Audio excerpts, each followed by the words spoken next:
Good morning everyone. Current affairs की series में 23 नवंबर पे हम पहुंच चुके हैं और यहाँ पे द हिंदू, पीआईबी और इंडियन एक्सप्रेस के करंट अफेयर्स को हम एमसीक्यू के थ्रू कवर करेंगे। This is brief introduction about me. My name is Prince Luthra और India rank 577 from UPSC CSC 2014 batch. अभी टॉपिक्स देख लेते हैं जो हम इस वीडियो के अंदर डिस्कस करने वाले हैं। तो यहाँ पे जो हमारा डिस्कशन रहने वाला है वो sustainable alternative towards affordable transportation की तरफ रहेगा। माइक्रो इरिगेशन फंड के बारे में डिस्कशन होगा हमारा। प्रिवेंटिव डिटेंशन को देखेंगे। देन कोविड-19 जनरेशन रिपोर्ट के बारे में भी एक एमसीक्यू है।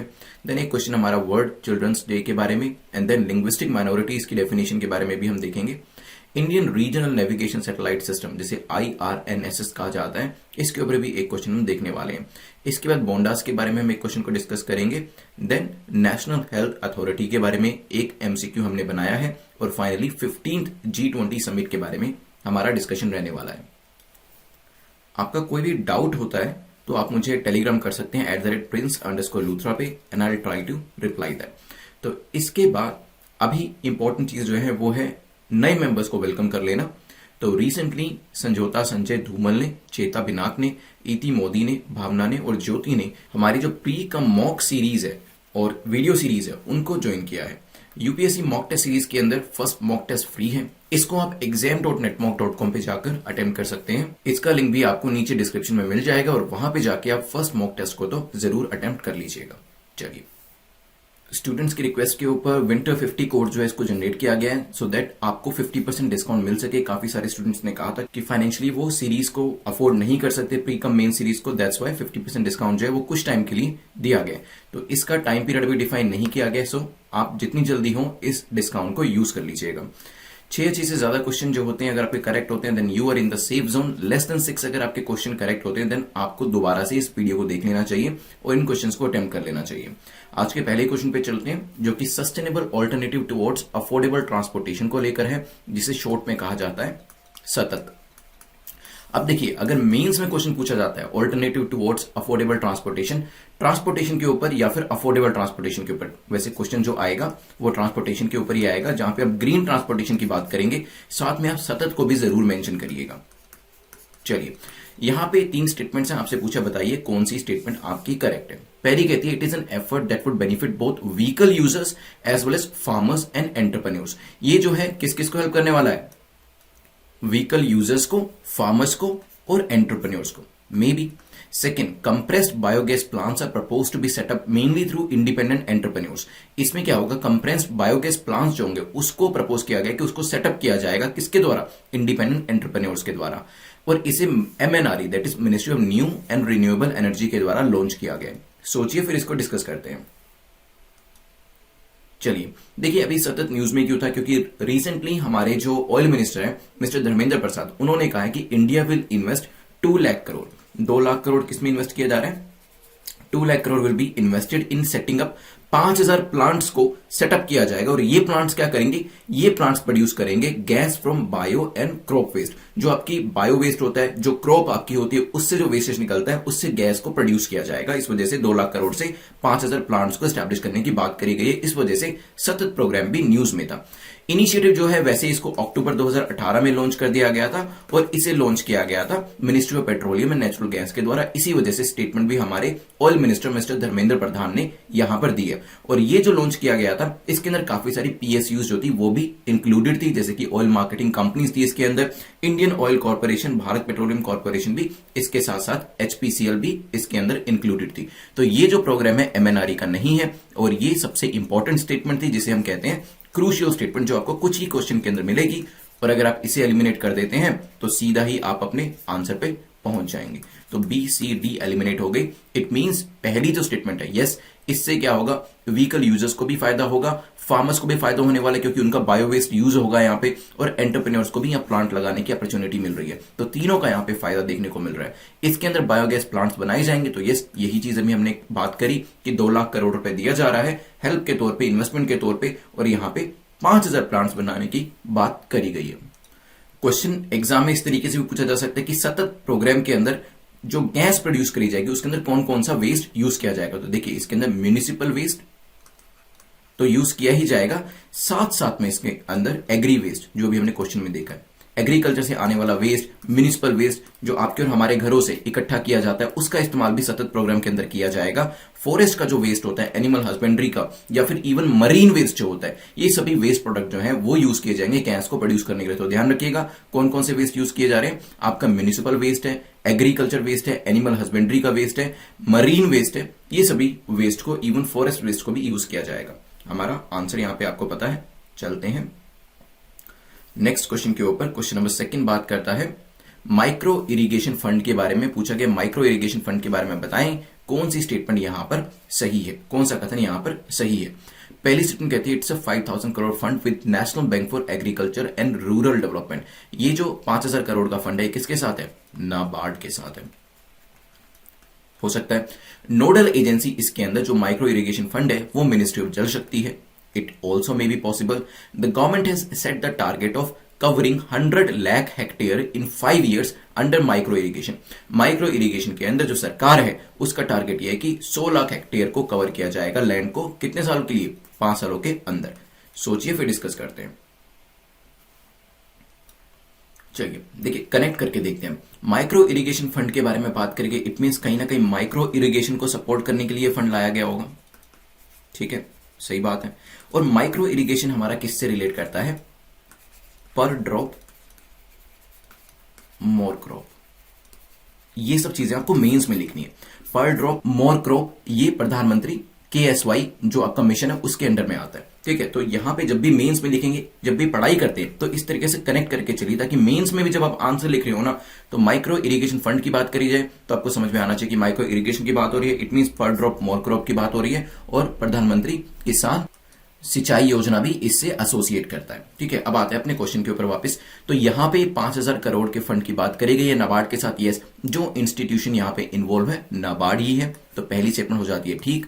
अब बात करते हैं क्या 100 लाख हेक्टेयर लैंड को यहां पे कवर किया जाएगा 5 सालों के अंदर माइक्रो इरिगेशन के लिए, तो ये स्टेटमेंट भी ठीक है। बेसिकली देखिए माइक्रो इरिगेशन फंड क्या करेगा?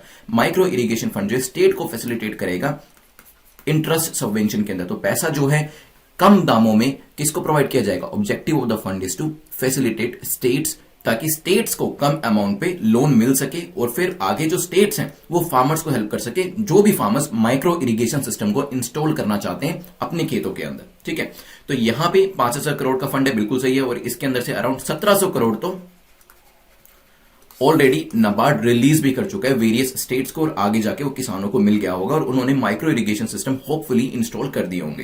पहली और तीसरी स्टेटमेंट ठीक हो जाती है। सेकंड स्टेटमेंट जो है वो कंसर्निंग मिनिस्ट्री है, so it is not related to ministry of Jal Shakti. Nodal ministry ministry of Jal शक्ति नहीं है, इसकी नोडल मिनिस्ट्री है ministry of agriculture and farmers welfare. तो सेकंड स्टेटमेंट इनकरेक्ट होने की वजह से आंसर हो जाता है आपका बी।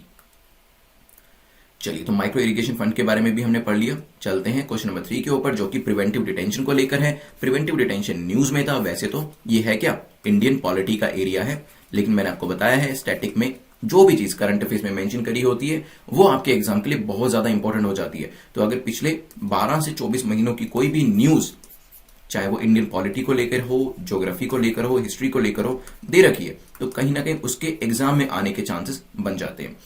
पहली स्टेटमेंट कहती है प्रिवेंटिव डिटेंशन को लेके, जिसमें आपको करेक्ट बताना है कि it is an action taken on grounds of suspicion that some wrong actions may be done. तो ये किस लिए लिए जाते हैं? जब भी लगता है कि कोई व्यक्ति कोई गलत कदम उठाने वाला है, कोई गलत काम करने वाला है, तो यहां पे सस्पिशन के बेसिस पे प्रिवेंटिव डिटेंशन को यूज किया जाता है। A detainee under preventive detention has right of personal liberty guaranteed by article 19 और आर्टिकल 1921। तो यहां पे आर्टिकल 19 और आर्टिकल 21 का उसको राइट दिया जाता है प्रिवेंटिव डिटेंशन के अंदर। हो सकता है foreign affairs can not B a ground for it, तो फॉरेन अफेयर्स जो है वो इसका एक ग्राउंड नहीं हो सकता। सोचिए, तो अभी यूपी गवर्नमेंट ने डिनाई किया है कि उन्होंने केरला जर्नलिस्ट को इलीगली कन्फाइन नहीं किया है, उनके लॉयर्स जो हैं उनसे मिल सकते हैं, बट यहां पे उनको एक्यूज भी किया कि under the garb of journalism वो सोसाइटी के अंदर कास्ट कॉन्फ्लिक्ट को बढ़ाने की कोशिश कर रहे हैं। चलिए, सो ये तो हो गया न्यूज वाला पार्ट कि न्यूज में क्यों था, लेकिन हमारे लिए एग्जाम के लिए इंपॉर्टेंट क्या चीज है? Preventive detention. तो यहां पे प्रिवेंटिव डिटेंशन की बात करी जाए तो क्या यहां पे एक्शन सस्पिशन के बेसिस पर लिया जाता है? देखिए नाम में ही है प्रिवेंटिव, मतलब कुछ प्रिवेंट करने की कोशिश करी जा रही है। तो यस, जहां पर भी सस्पिशन होता है कि कोई भी व्यक्ति कुछ गलत कर सकता है तो वहां पे प्रिवेंटिव डिटेंशन का प्रोविजन जो है इस्तेमाल में लाया जाता है। इसके अंदर आर्टिकल 19 और 21 जो है वो अवेलेबल रहते हैं, तो ऐसा नहीं है एक्चुअली आर्टिकल 19 और 21 भी इसके अंदर अवेलेबल नहीं रहते हैं, लेकिन कुछ सेफ गार्ड जो है वो प्रोवाइड किए गए हैं। इन सेफ गार्ड्स को आप जो Indian polity Laxmikanth through MCQ की हम सीरीज कर रहे हैं वहां पर देख लीजिएगा, काफी सारे हैं। तो यहाँ पे सेकंड स्टेटमेंट जो है वो आपकी इनकरेक्ट हो जाती है, 19 और 21 अवेलेबल नहीं होते हैं। अब बात करते हैं कि कहां पे प्रिवेंटिव डिटेंशन को यूज किया जा सकता है। देखिए वेरियस एरियाज होते हैं, जैसे कि सिक्योरिटी ऑफ स्टेट, जब स्टेट की सिक्योरिटी की बात आती है, पब्लिक ऑर्डर को मेंटेन करने की बात आती है, साथ में ही supplies of essential services and defence. देखिए जैसे कोविड लाइक सिचुएशन हो गई और वहां पे कुछ लोगों ने इंपॉर्टेंट चीजों की, मेडिसिन की, फूड की सप्लाई बंद कर दी, तो वहां पर भी ये चीज करी जा सकती है। तो सप्लाईज के केसेस के अंदर इसका इस्तेमाल किया जा सकता है। फॉरेन अफेयर्स एंड सिक्योरिटी के केस के अंदर भी इसको यूज किया जा सकता है। तो यहां पे लिखा था foreign affairs can not be ground, but no, this is incorrect, foreign affairs can be a ground. तो आंसर क्या हो जाएगा? C will be the correct answer. चलते हैं नेक्स्ट क्वेश्चन के ऊपर, which is question number 4। Simply आपसे पूछ रहा है the report on averting a lost कोविड-19 generation has been published by. तो यहाँ पे रिपोर्ट जो है अवर्टिंग अ लॉस्ट कोविड-19 generation has been published by, किसने पब्लिश करी ये रिपोर्ट? यूएनडीपी ने करी है, वर्ल्ड बैंक ने करी है, यूनिसेफ ने, या वर्ल्ड इकोनॉमिक फोरम ने? सोचिए। चलिए, तो यहाँ पे यूनिसेफ की ऑब्जर्वेशन ये है कि अब देखिए एक साल से अब दूसरे साल की तरफ बढ़ रहा है कोविड-19, और इसकी वजह से जो सबसे ज्यादा नुकसान हुआ है वो चिल्ड्रंस की एजुकेशन को और साथ में ही उनकी न्यूट्रिशन और वेलबींग को सबसे ज्यादा नुकसान यहाँ पे देखने को मिला है। और ये जो रिपोर्ट लाई गई है जो इन्हीं सभी बातों को हाईलाइट करती है वो यूनिसेफ की इस रिपोर्ट के अंदर दिया गया है। तो ध्यान रखिएगा इस रिपोर्ट के बारे में। चलते हैं नेक्स्ट क्वेश्चन, क्वेश्चन नंबर 5 के ऊपर, जो कि इस चीज से ही रिलेट करता है। Consider the following statement about world children's day. World children's day के बारे में पूछा कि बताएं कौन सी स्टेटमेंट आपकी यहां पर करेक्ट है। पहली कहती है it aims to promote international togetherness and awareness among children world wide and improve children welfare. तो बच्चों के वेलफेयर को इंक्रीज करना, अवेयरनेस फैलाना, ये सब चीजें इसके अंदर बताई जाती हैं। Convention on the rights of child recognize every human being under 15 years old as a child. तो इसमें जो एज दे रखी है बच्चे की जिनको रिकॉग्नाइज किया जाता है एज अ चाइल्ड, वो 15 साल दी गई है। Third, India is a signatory to the convention. जो convention on the rights of child है उसका इंडिया एक सिग्नेटरी है। सोचिए फिर डिस्कस करते हैं। चलिए, तो सबसे पहले तो ये ध्यान रखिए कन्वेंशन की जहां पे बात आती है तो बच्चों से रिलेटेड, जो बच्चों के राइट से रिलेटेड ही कन्वेंशन है, डेफिनेटली इंडिया ने इसको साइन किया होगा। तो तीसरी स्टेटमेंट बिल्कुल ठीक है क्योंकि इंडिया ने इसे साइन किया हुआ है। और अगर हम इस कन्वेंशन की बात करें, convention on the rights of child recognize every human being under 18 years old as child. यहां पे 15 एज नहीं है, एज कितनी है? एज हमारी है 18। और पहली स्टेटमेंट अगर आप पढ़ते हैं तो काफी कॉमन सेंस वाली है। चिल्ड्रन डे वाले दिन क्या होगा? चिल्ड्रन वेलफेयर की बात करी जाएगी, अवेयरनेस की बात करी जाएगी, टुगेदरनेस की बात करी जाएगी। तो फर्स्ट और थर्ड स्टेटमेंट ठीक होने की वजह से answer will be B. International children's day जो है नवंबर 20 को सेलिब्रेट किया जाता है। और नवंबर 20 थी क्यों? Because united nation general assembly ने declaration of the rights of child in 1959 इसी दिन ही अडॉप्ट किया था, और साथ में convention on the rights of child 1989 में इसी दिन ही अडॉप्ट किया गया था। चलिए, क्वेश्चन नंबर 6 पे जाने से पहले एक बार हम देखते हैं अपनी प्री कम मेन सीरीज, जिसको अब आप विंटर 50 कोड यूज करके सब्सक्राइब कर सकते हैं so that it becomes more affordable. तो विंटर 50 कोड यूज करके आप 50% आपको डिस्काउंट मिल जाएगा। exam.netmock.com पे जाके आप आज ही इस पे एनरोल कर सकते हैं। इसमें आपको वेरियस जो वीडियो सीरीज हैं वो मिल जाती हैं, साथ में ही प्रीलिम्स और मेंस की जो टेस्ट सीरीज है वो भी मिल जाती है। सीसेट के टेस्ट भी आपको इसमें प्रोवाइड कराए जाते हैं और 2 साल की इसमें वैलिडिटी रहती है। आप कभी भी 2 साल के अंदर इन कोर्सेज को मल्टीपल टाइम्स देख कर रिवाइज भी कर सकते हैं। और जो मेरी गाइडेंस है वो तो 2 साल के लिए आपके साथ रहने ही वाली है, चाहे वो प्रीलिम्स से लेकर हो, मेंस को लेकर आप कोई क्वेश्चन पूछना चाहते हैं, इंटरव्यू स्टेज पे कोई क्वेश्चन पूछना चाहते हैं, या फिर लबासना को लेकर कोई क्वेश्चन पूछना चाहते हैं। चलिए नेक्स्ट क्वेश्चन पे चलते हैं, विच इज क्वेश्चन नंबर 6, जो कि लिंग्विस्टिक माइनॉरिटीज को लेकर है। पूछा गया लिंग्विस्टिक माइनॉरिटीज को लेकर बताएं कौन सी स्टेटमेंट आपकी करेक्ट है। पहली स्टेटमेंट कहती है it's a group of people whose mother tongue is different from that of the majority in the state और पार्ट ऑफ अ स्टेट। तो ये ग्रुप ऑफ पीपल है जिनकी मदर टंग जो है वो दूसरे लोगों से, मेजोरिटी से खासतौर पर अलग है उस स्टेट के अंदर। They are notified by central government. Central government के द्वारा इसे नोटिफाई किया जाता है। सोचिए फिर डिस्कस करते हैं। चलिए देखिए, न्यूज में क्यों थी लिंग्विस्टिक माइनॉरिटीज? बिकॉज रिसेंटली एक गवर्नमेंट स्कूल के टीचर हैं राजस्थान के अंदर चूरू डिस्ट्रिक्ट में, उन्होंने एक मार्च जो है वो स्टार्ट किया है ताकि लिंग्विस्टिक माइनॉरिटी के स्टूडेंट्स जो है उनके इश्यूज को रेज किया जाए, और इस पर्टिकुलर मार्च को काफी सपोर्ट मिल रहा है लोगों के द्वारा। अब आते हैं लिंग्विस्टिक माइनॉरिटीज के ऊपर। तो यहां पे क्या होता है, it's a group of people whose mother tongue is different from that of the majority in the state और part of the state. For example अगर आप देखें, पंजाब इज द स्टेट, यहां पे ज्यादातर लोग क्या बोलते हैं, पंजाबी।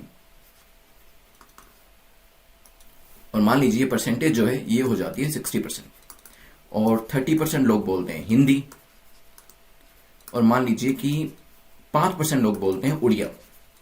तो ये उड़िया स्पीकिंग पॉपुलेशन तो माइनॉरिटी हो गई वहां पे, क्योंकि मेजोरिटी क्या बोल रही है, पंजाबी बोल रही है। इवन हिंदी स्पीकिंग पॉपुलेशन क्या हो गई वहां पे, माइनॉरिटी हो गई। सिमिलरली मान लीजिए कि हम तमिलनाडु में हैं, यहां पे इस स्टेट के अंदर अराउंड 75% लोग बोलते हैं तमिल, और 20% लोग बोलते हैं कन्नड़ा, एंड 5% लोग बोलते हैं हिंदी। तो यहां पे हिंदी स्पीकिंग पॉपुलेशन क्या हो गई, माइनॉरिटी हो गई। इस तरीके से आइए हरियाणा के अंदर, जहां पे 90% लोग बोलते हैं हिंदी, और मान लीजिए कि 3% लोग जो हैं यहां पर बोलते हैं गुजराती। तो यहां पे गुजराती स्पीकिंग पॉपुलेशन क्या हो गई, माइनॉरिटी हो गई। तो इस तरीके से लिंग्विस्टिक माइनॉरिटीज को रिकॉग्नाइज किया जाता है। तो पहली स्टेटमेंट तो आपकी हो जाती है करेक्ट।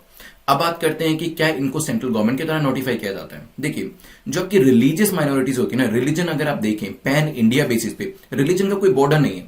जो रिलीजन है वो कहीं पे भी प्रैक्टिस किया जा सकता है। लेकिन जो लिंग्विस्टिक माइनॉरिटीज होती है, जो लैंग्वेज होती है ना, वो कहीं ना कहीं टू एन एक्सटेंट आपके जो स्टेट्स होते हैं ना, या उसके आसपास की पेरिफेरी के अंदर जो स्टेट्स होते हैं वहीं तक ही कन्फाइन करती है, ज्यादातर मैं बात कर रहा हूं। तो यहां पे पंजाब के अंदर हिंदी बोलने वाले मिल जाएंगे, हरियाणा के अंदर पंजाबी बोलने वाले मिल जाएंगे। सिमिलरली यूपी के अंदर भी आपको इस तरीके से हिंदी बोलने वाले भी मिल जाएंगे, पंजाबी बोलने वाले भी मिल जाएंगे। लेकिन कहीं ना कहीं जो आपके आसपास के स्टेट्स होते हैं, जो लैंग्वेज है वहीं तक ही कन्फाइन करके रह जाती है। तो इसी वजह से जो लिंग्विस्टिक माइनॉरिटीज होती है, इसको डिफाइन करना, इसको नोटिफाई करना, ये जो राइट दिया गया, किसको दिया गया, ये दिया गया स्टेट गवर्नमेंट्स को। लेकिन क्योंकि रिलीजन की अपनी कोई बाउंड्री नहीं होती है, ये एक पैन इंडिया टॉपिक होता है, इसको नोटिफाई करने का राइट दिया गया है सेंट्रल गवर्नमेंट को। तो यहां पे लिंग्विस्टिक माइनॉरिटीज के लिए क्या है, स्टेट गवर्नमेंट है, और रिलीजियस माइनॉरिटीज के लिए सेंट्रल गवर्नमेंट है। आंसर क्या हो जाएगा आपका, आंसर विल बी बी। ध्यान रखिएगा। The term minority is defined in Indian constitution, तो नहीं, ऐसा नहीं है। माइनॉरिटी शब्द को यहां पे डिफाइन भी नहीं किया गया है। हाउएवर द कॉन्स्टिट्यूशन रिकॉग्नाइज दो तरीके की माइनॉरिटीज, एक रिलीजियस माइनॉरिटीज जिसको सेंटर नोटिफाई करता है, एक लिंग्विस्टिक माइनॉरिटीज जिसको स्टेट नोटिफाई करता है। चलिए नेक्स्ट क्वेश्चन पे चलते हैं। नेक्स्ट क्वेश्चन बात करता है कि कौन सी स्टेटमेंट इनकरेक्ट है about IRNSS, Indian regional navigation satellite system. तो यहां पे आपको बताना है इनकरेक्ट। तो सबसे पहले इसको आप सर्कल में डालें। पहली स्टेटमेंट कहती है it consist of 8 satellites, 5 satellites Jio stationery हैं और 3 सैटेलाइट्स जियो सिंक्रोनस है। हो सकता है। It has been certified by third generation partnership project 3GPP, a global body for coordinating mobile telephony standards. तो इसे कौन सर्टिफाई किया है, 3GPP ने इसे सर्टिफाई किया है, जो कि मोबाइल टेक्नोलॉजी स्टैंडर्ड्स को कोऑर्डिनेट करती है। देखिए, जो लोग काफी टाइम से इन एमसीक्यूज को प्रैक्टिस करते आ रहे हैं वो तो इजीली इसको सोल्व कर लेंगे, क्योंकि ये चीज हमने पहले डिस्कस करी हुई है। लेकिन जिन लोगों ने अभी स्टार्ट करना शुरू किया तो उनका हो सकता है क्वेश्चन गलत भी हो जाए, बट इसमें भी कोई प्रॉब्लम की बात नहीं, बिकॉज नेक्स्ट टाइम जब भी ये क्वेश्चन पूछा जाएगा यूपीएससी के अंदर तब आपसे गलती नहीं होगी। सोचिए। चलिए, रिसेंटली न्यूज में क्यों था, क्योंकि IRNSS that is Indian regional navigation satellite system, जिसको नाविक भी कहा जाता है, इसको एक्सेप्ट कर लिया गया है as a component of WWRNS, world wide radio navigation system के तौर पे। किसके द्वारा ये करा गया है, इंटरनेशनल मैरीटाइम ऑर्गेनाइजेशन के द्वारा। किस जगह पे, इंडियन ओशन रीजन के अंदर। तो जो इंडिया की बाउंड्री के चारों तरफ 1500 किलोमीटर का एरिया है, यहां पर बेसिकली अब हम जीपीएस को रिप्लेस कर देंगे और हमारा खुद का जो सिस्टम है उसको यूज किया जाएगा। तो ध्यान रखिएगा इस चीज के बारे में। Is it certified by third generation partnership project 3GPP, जो कि एक ग्लोबल बॉडी है जो कि मोबाइल टेलीफोन स्टैंडर्ड को कोऑर्डिनेट करती है। तो सेकंड स्टेटमेंट हमारी ठीक है।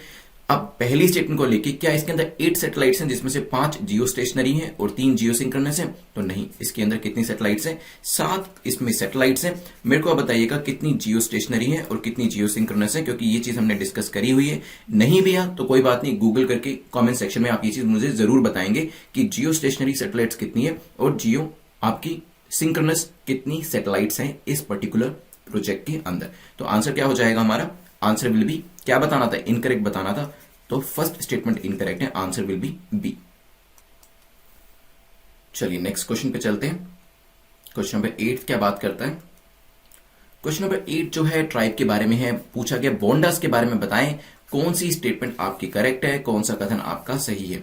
They are one of the 13 PVTGs found in Orissa. Orissa के अंदर PVTGs particularly vulnerable tribal groups मिलते हैं। उन 13 पीवीटीजी में से एक बोंडास है। They are primarily forest dwellers and use to hunt and forage for food in the wild. Wild के अंदर वो फूड के लिए हंटिंग करते हैं। ये वो प्राइमरी फॉरेस्ट ड्वेलर्स के तौर पे किया करते हैं। They have a patriarchal society. इनकी जो सोसाइटी है वो पैट्रियार्कल नेचर की है। सोचिए, फिर डिस्कस करते हैं। चलिए, तो यहां पे सबसे पहले न्यूज में क्यों थे? Orissa Bonda tribe sees rise in distress migration. तो डिस्ट्रेस की वजह से माइग्रेशन हो रहा है। क्या क्या रीजन है देख लेते हैं एक बार। तो बोंडास जो हैं वो लो पेड जॉब्स जो उनको आसपास के टाउन्स में मिल रही हैं, चाहे वो आंध्र प्रदेश हो, तेलंगाना हो, वहां पर जा रहे हैं लो पेड जॉब्स के लिए, क्योंकि एक्सेस जो है उनका अभी काफी हद तक रिड्यूस हो गया है कोविड-19 पेंडेमिक के दौरान। अभी चलते हैं बोंडास के बारे में, यहां पे देखते हैं क्वेश्चन जो पूछा गया है। पहली स्टेटमेंट कहती है 13 पीवीटीजीज उड़ीसा के अंदर जो है उनमें से वो एक है। तो यस, पहली स्टेटमेंट बिल्कुल ठीक है। They are the particularly vulnerable tribal group. They are primarily forest dwellers. Yes, forest dwellers हैं और खासतौर पे हंटिंग करके अपना फूड जो इकट्ठा करते हैं। गवर्नमेंट से सब्सिडीज भी उनको मिलते हैं और गवर्नमेंट सब्सिडाइज फूड भी उनको प्रोवाइड किया जाता है। But they are not a patriarchal society, they are a matriarchal society. इस वजह से जो आपकी पहली स्टेटमेंट, सेकंड स्टेटमेंट वो तो करेक्ट है, लेकिन तीसरी स्टेटमेंट इनकरेक्ट हो जाती है। आंसर हो जाएगा ए। चलिए नेक्स्ट क्वेश्चन पे चलते हैं, विच is question number 9। Question number 9 जो है नेशनल हेल्थ अथॉरिटी के फंक्शंस को लेके है। पूछा गया कि बताएं इसमें से कौन सी स्टेटमेंट फंक्शंस को लेकर करेक्ट है। पहली स्टेटमेंट कहती है मेन फंक्शन इसका यह है to develop and enforce compliance with standards for treatment protocols, quality protocols, minimum documentation protocols. तो यहां पे बेसिकली कंप्लायंस की बात करी जा रही है। कंप्लायंस को एनफोर्स कराना इसका एक मुख्य ऑब्जेक्टिव है, इसका एक मुख्य फंक्शन है, चाहे वो कंप्लायंस क्वालिटी को लेकर हो, मिनिमम डॉक्यूमेंटेशन को लेकर हो या ट्रीटमेंट को लेकर हो। To develop mechanism for strategic purchasing of health care service through PMJAY। इसके फंक्शन में से एक फंक्शन ये भी है कि प्रधानमंत्री जन औषधि योजना के अंदर एक मैकेनिज्म प्रिपेयर करना वहां से परचेज करने के लिए, स्ट्रेटेजिक परचेजिंग के लिए। Third, to stimulate cross learning, sharing of best practices among states and documentation of these practices. तो जो भी स्टेट्स जैसी जैसी प्रैक्टिसेस को यूज कर रहे हैं हेल्थ एरियाज के अंदर, उनको एक दूसरे स्टेट्स जो है आपस में शेयर करें और उनके जो डॉक्यूमेंटेशन है वो भी यहां पर संभाल के रखे जाए। सोचिए, फिर डिस्कस करते हैं। चलिए, तो यहां पे रिसेंटली बताया गया कि national digital health mission NDHM जो है इसको सून पूरे देश के अंदर रोल आउट किया जाएगा, ये कहना है chairman of national health authority का। ठीक है, तो यहां पे नेशनल हेल्थ अथॉरिटी के चेयरमैन ने ये जो स्टेटमेंट दी है concerning national digital health mission, इसी वजह से ये क्वेश्चन बनाया गया था। और अगर आप स्टेटमेंट्स को देखें तो काफी कॉमन सेंस वाली स्टेटमेंट्स है। अगर हम नेशनल हेल्थ अथॉरिटी की बात करें तो यस, कंप्लायंस के ऊपर इसमें ध्यान दिया जा रहा है, उसको एनफोर्स कराने के लिए प्रधानमंत्री जन औषधि योजना से जो परचेज करना है उसका एक मैकेनिज्म तैयार करना, ये भी इसका एक फंक्शन है। साथ में जो वेरियस स्टेट्स हैं वो अपनी बेस्ट प्रैक्टिसेस को शेयर कर पाए और इन प्रैक्टिसेस की डॉक्यूमेंटेशन भी हो पाए, ये भी इसके अंदर इंक्लूड किया गया। तो आंसर हमारा हो जाएगा डी। तीनों ही जो है फंक्शंस है नेशनल हेल्थ अथॉरिटी के, ध्यान रखिएगा। चलते हैं आज के लास्ट क्वेश्चन के ऊपर। लास्ट क्वेश्चन काफी इजी है, पहले भी आपसे इससे कंसर्निंग क्वेश्चन पूछे जा चुके हैं, not the exact one, but आपको एक आइडिया मिल जाएगा इससे। तो 15th G20 समिट जो अभी लीडर समिट हुई है उसको कौन चेयर कर रहा है? Saudi Arabia, Argentina, Brazil, China. Easy है, पहले भी डिस्कस कर चुके हैं। इससे मिलता जुलता क्वेश्चन, सोचिए क्या आंसर होगा। चलिए, तो रिसेंटली नवंबर 21, 22 को ये जो समिट थी इसे ऑर्गेनाइज किया गया था। 15th G20 समिट जो है इसे वर्चुअल फॉर्मेट में किया जा रहा है। 2 दिन की समिट है, सऊदी अरेबिया के द्वारा चेयर करी जा रही है और इस बार का जो थीम है वो काफी इंपॉर्टेंट है, realizing the opportunities of 21st century for all. ठीक है, तो ये थीम भी पूछा जा सकता है, आपको पता होना चाहिए। कौन चेयर कर रहा है ये तो आपको पता चल ही गया। और हमारे यहां से प्राइम मिनिस्टर ने इस समिट में पार्टिसिपेशन किया था और इस पार्टिसिपेशन के अंदर उन्होंने किस किस चीज की बात करी? कोविड-19 को काउंटर करने की, क्लाइमेट चेंज को फाइट करने की और पोस्ट कोविड सिचुएशन के अंदर एक नया ग्लोबल इंडेक्स आना चाहिए, इसको भी यहां पर पिच किया गया। तो आंसर हमारा ए हो जाएगा। 10 क्वेश्चन हमारे कंप्लीट होते हैं। अभी हम 2 मिनट के अंदर इसे रिवाइज करने वाले हैं एंड देन प्रीलिम्स और मेंस के क्वेश्चन पे चलेंगे। चलिए, तो शुरुआत हमारी सतत से हुई थी। हमने यहाँ पे देखा था फार्मर्स, एंटरप्रेन्योर्स, व्हीकल यूजर्स के लिए काफी बेनिफिशियल रहने वाला है। बायोगैस प्लांट्स जो हैं वो भी यहाँ पे प्रोड्यूस किए जाएंगे। 5000 बायोगैस प्लांट्स जो है उनको एस्टैब्लिश करने की बात करी गई है और इसके लिए कितना पैसा दिया गया? 2 लाख करोड़। तो यहाँ पे मिनिस्ट्री जो इन्वॉल्व थी, ministry of petroleum and natural gas involve है। नेक्स्ट हमने डिस्कशन किया था क्वेश्चन नंबर 2 जो कि माइक्रो इरिगेशन फंड के बारे में बात करता है, और यहां पे भी माइक्रो इरिगेशन फंड के अंदर जो नाबार्ड है उसके पास 5,000 करोड़ का फंड है, जिसमें से 1,700 करोड़ से ज्यादा ऑलरेडी डिसबर्स किए जा चुके हैं। यहां पे जो मिनिस्ट्री इन्वॉल्व है that is ministry of agriculture and farmers welfare. Government का यहां पे टारगेट है कि 100 लाख हेक्टेयर को 5 सालों के अंदर यहां पर माइक्रो इरिगेशन के अंदर लाना है। प्रिवेंटिव डिटेंशन के बारे में बात हुई थी यहां पे केरला के जर्नलिस्ट को लेकर। इट इज एन एक्शन जो कि सस्पिशन के ग्राउंड पे लिया जाता है। आर्टिकल 1921 अवेलेबल नहीं रहता है, और foreign affairs can also be A ground along with कौन से अदर ग्राउंड्स थे, maintenance of supplies, security of state और पब्लिक ऑर्डर को मेंटेन करना, ये सभी भी इसके बेसिस हो सकते हैं। कोविड-19 के लिए जो रिपोर्ट आई थी अवर्टिंग अ लॉस्ट कोविड-19 जनरेशन यूनिसेफ के द्वारा लाई गई है, क्योंकि बच्चों को, उनकी एजुकेशन को, उनके वेलबींग को, उनकी न्यूट्रिशन को सबसे ज्यादा नुकसान हुआ है। फिर हमने देखा था चिल्ड्रंस डे के बारे में, तो यहाँ पे कन्वेंशन जो है इससे कंसर्निंग इंडिया ने साइन करी हुई है, और यहाँ पे कन्वेंशन के अंदर जो एज बताई गई है वो बताई गई है 18 साल। यहाँ पे अवेयरनेस के ऊपर भी चर्चा करी गई थी। देन नेक्स्ट हमारा डिस्कशन जो हुआ था क्वेश्चन नंबर 6 को लेके लिंग्विस्टिक माइनॉरिटीज को लेके बताया कि बताइए करेक्ट स्टेटमेंट कौन सी है। तो लिंग्विस्टिक माइनॉरिटीज को कौन डिफाइन करता है, it is notified by state government, क्योंकि रिलीजियस माइनॉरिटी जो होती है वो सेंट्रल गवर्नमेंट के द्वारा नोटिफाई करी जाती है। इसमें मैंने आपको एक डिफरेंस भी बताया था। Minority is not defined in Indian constitution. Constitution दो तरीके की माइनॉरिटीज की बात करता है, रिलीजियस एंड लिंग्विस्टिक, लेकिन इसका मतलब क्या है वो कहीं पे भी हमारे कॉन्स्टिट्यूशन के अंदर नहीं बताया हुआ। फिर हमने देखा था रीजनल नेविगेशन सैटेलाइट सिस्टम, हमारा जो नाविक है इसको लेके 7 सैटेलाइट्स होते हैं, कितनी जियो स्टेशनरी है, कितनी जियो सिंक्रोनस है, कमेंट सेक्शन में जरूर बताइएगा। साथ में ही 3rd GPP के द्वारा इसे सर्टिफाई किया गया है, ध्यान रखिएगा इसके बारे में भी। अभी से WWRNS के अंदर भी इन्वॉल्व किया गया आईएमओ के द्वारा। फिर हमने डिस्कशन किया था बॉन्डर स्ट्राइक के बारे में, PVTG है, और यहाँ पे अभी फूड की अवेलेबिलिटी में प्रॉब्लम आ रही है, देयरफॉर आसपास में छोटी छोटी जगहों पे छोटे मोटी जॉब्स जो है वो कर रहे हैं। ये एक मैट्रिकल सोसाइटी के तौर पे भी जानी जाती है। नेक्स्ट क्वेश्चन में हमने डिस्कशन किया था नेशनल हेल्थ अथॉरिटी का, और इसमें तीनों ही इसके फंक्शंस थे हमने देखा था, और साथ में ही नेशनल डिजिटल हेल्थ मिशन को रोल आउट किया जाने वाला है इसके बारे में भी बताया गया था। लास्ट क्वेश्चन में G20 समिट जो अभी कंक्लूड हुई है, सऊदी अरेबिया ने चेयर करी थी, यहाँ पे जो आपकी कोविड-19 हो या फिर आप एनवायरमेंट से कैसे डील करेंगे इसके बारे में चर्चा हुई। साथ में ही एक नया इंडेक्स लाने के बारे में भी बात करी गई प्राइम मिनिस्टर के द्वारा। तो 10 क्वेश्चन हमारे यहाँ पे कंप्लीट होते हैं। प्रीलिम्स का जो क्वेश्चन आंसर करना है आपको वो है which country has recently agreed to temporary host ISRO satellite tracking facility. तो कौन सी कंट्री ने ये अभी फैसिलिटी देने की बात करी है बताइएगा कमेंट सेक्शन के अंदर, if you want to get the free PDF। तो अगर आपका आंसर करेक्ट होता है तो जो करंट अफेयर्स MCQ की PDF है वो मैं आपको सेंड करूंगा। चलिए मेंस के क्वेश्चन को देखते हैं।